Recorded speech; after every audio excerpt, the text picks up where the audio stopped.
Welcome. Welcome to GAR'S Singing in the Shower in the acapella midnight hour. Today is an auspicious day for several reasons. One, after several false starts, I do believe today is a new day. A new day has dawned. And my wonderful, estranged wife, Cindy, of 30 years of marriage, we're making our final divorce and settlement. And I will always love that Cinderella.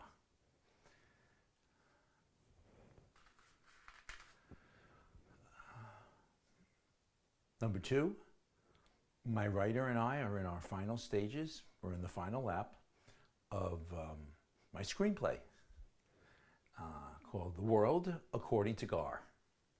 The World According to Gar. I'm really, really excited about that.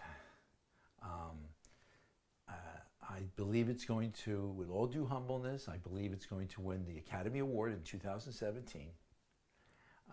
Guaranteed or your money back.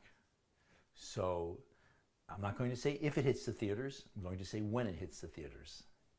You got to dream big, think big, and be big. As long as you do it with all the humbleness and humility in your heart. So I'm thinking big. It's a book I read a long time ago. It's called The Good to Great. And they had a beat called the BHOG, which is you should always have a big, hairy, auspicious goal. So my big, hairy, auspicious goal, or my BHOG, is that I'm going to make a movie. It's the story of my life. It's going to help millions of people. That's the only reason I'm doing it. And it's going to win the Academy Award.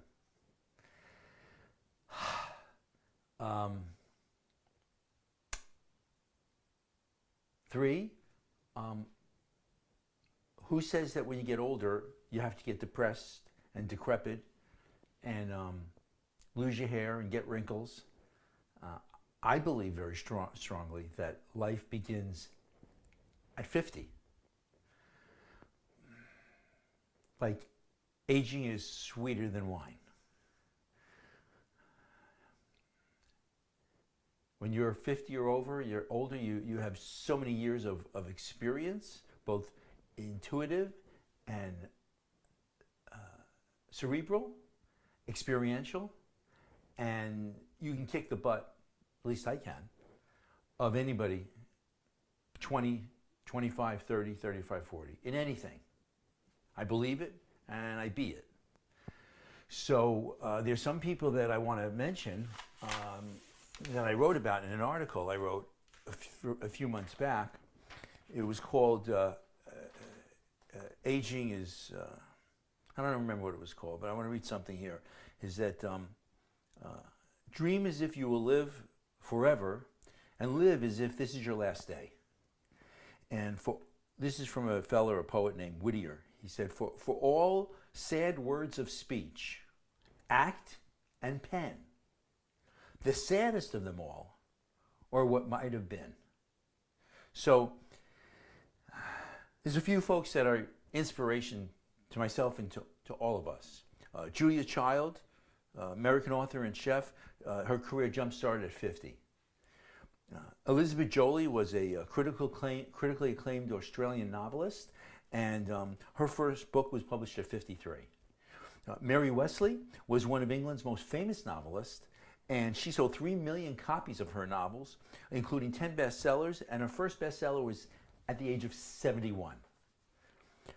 Harlan Sanders, we all know who he is, Colonel Sanders, 62 years of age, opened his first franchise, Kentucky Fried Chicken.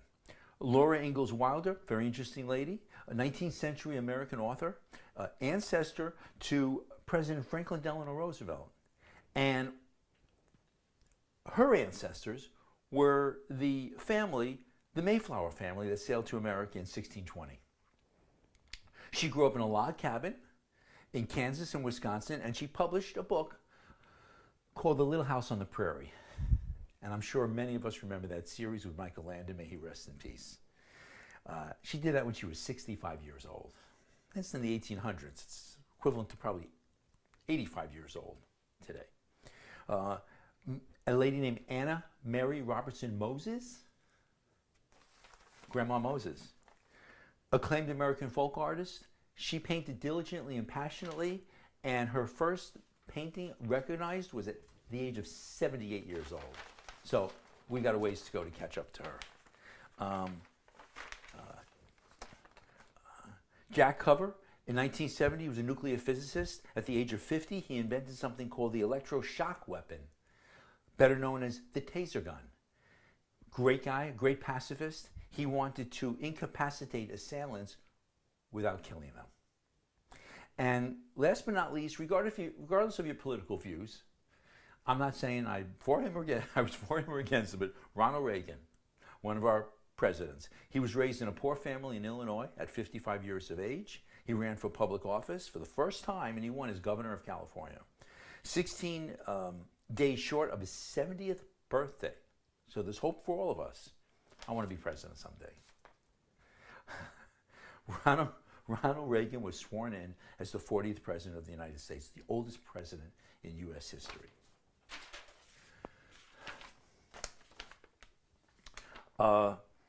The next thing is that incredible, absolutely incredible. Life begins after 50. Yesterday, my first song got produced, ever. Am I a songwriter? No, neither are you, but you know something? Believe it, think it, act it, be it. It's called, it was cut last night. I'm so excited. It's called Save a Life a Day. Save a Life a Day. My website is called savealifeaday.org. It's a nonprofit. I don't make any money from it. You can donate $10, and it's federally and state certified to give you a 100% tax deduction. We're in the process of getting the 501c3 certification, so don't give me any money today. And it's all about helping people. Well, a big part of it, it's several things, but a big part of it is helping people that have manic depressive, bipolar, type 2 disorder, personality disorder disease. And we all know from prior a cappella hours and my writings is that I had it. I have it under control now, I'm happy to say. It's a tough one. It's the invisible, screaming, disgusting disease that afflicts millions and millions and millions of people. And no one knows about it because it's not a broken arm or a broken nose or a disjointed kneecap. It's inside, it's in the mind. And so when these poor souls are screaming out in the middle of the night, no one hears them. So that's what I'm here for. I'm here to make their lives better and happier today than yesterday. And I'm going to succeed at it. And so this Save a Life a Day is the first song in our series. And I want to ask you something. I'm trying to decide who to give it to sing it. I've got a few names in mind, and if you're interested, you can go ahead and respond. I have Justin Timberlake, Stevie Wonder with Drake, Christina Aguilera, Celine Dion, or a duet. And you make the call. So the way it works, if you make the right call, and I'm so blessed to employ these people, then it could either be the solo or it can be the duet. I'm looking to do a solo male, a solo female, a solo R&B, a solo pop, male, female, and also a duet. Kind of like Lionel Richie and Diana Ross did Endless Love, which is a legend for all time. So if you pick it, then I will give you, or Salad will give you, Salad stands for Save a Life a Day, will give you a 3-day all expense paid trip to the Lights of Broadway. So that's what you get if you pick the folks that will sing our Save a Life international anthem. That's what we call it. It's going to be not a national anthem, it's an international anthem, because I believe we are all one. We are all one universal family. That's that. I want to say something again. I want to say exercise restraint, temperance, tolerance towards your, if you're Christian and white, towards your Islamic, Hebrew, Buddhist, Hindu brothers and sisters. And it goes the other way. If you're Islamic, exercise temperance and restraint against your the other people that have a different God of understanding. If we do that and we believe that, we think that, we feel that, and we act that, be that, then the world will be at a better place. And that's what Save a Life is. That's the other part of Save. On the micro level, Save a Life is the fountain of youth. Feel younger, feel better, feel happier. And on the macro level, it's to transform our society. To transform our society to a more heartfelt, compassionate, truthful, beautiful day. I don't believe that struggle is what human existence is all about. I believe that human existence is about love, happiness, grace, and God. So that's that. Before I sing my song, I want to say something that I'm going to say each time we do this a cappella hour, and it's called the GAR'S 4 Truths. GAR'S 4 Truths are praise and forgive. Doesn't matter who it is. It could be a estranged wife, it could be a estranged husband, it could be an enemy, it could be somebody that you just can't stand, you hate. I understand that you can go ahead and battle them. However, you can also forgive. It's a paradox. It's a very interesting paradox, and it's something I'm not going to talk about here, but it's helped me immensely in my life, especially now of what I've been going through the last couple of years, is that you feel strongly about something, stick with it. However, you can still forgive and compete at the same time. Number 2, praise and compliment. Compliment people. Don't criticize people. Don't try to control people. Don't demean people, disparage people, denigrate people. Compliment them. It goes a long ways. Just as you're about to enter into a knockdown, drag out, give the person a compliment. 3rd, praise and inspire.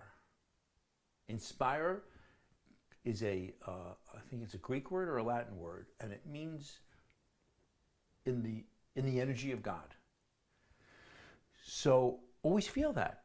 Whether you believe in God or not, it's a good feeling. Whatever your God of understanding is, I'm not going to share what my God of understanding is. It's a personal thing. However, whatever it is, it takes you off of the earthly plane, off of the issues, the challenges, the complaints, the day-to-day travails that one has. And it's a subtle idea. It works. And the 4th, and not least, is praise and allow. Allow your children to exercise themselves. Allow your employees to exercise themselves. Allow your spouse to exercise him or herself. Allow. Don't control. Don't proselytize. So what is it? It's praise and forgive, praise and compliment, praise and inspire, and praise and allow. So with that said, I'm going to do a little song here, and here we go.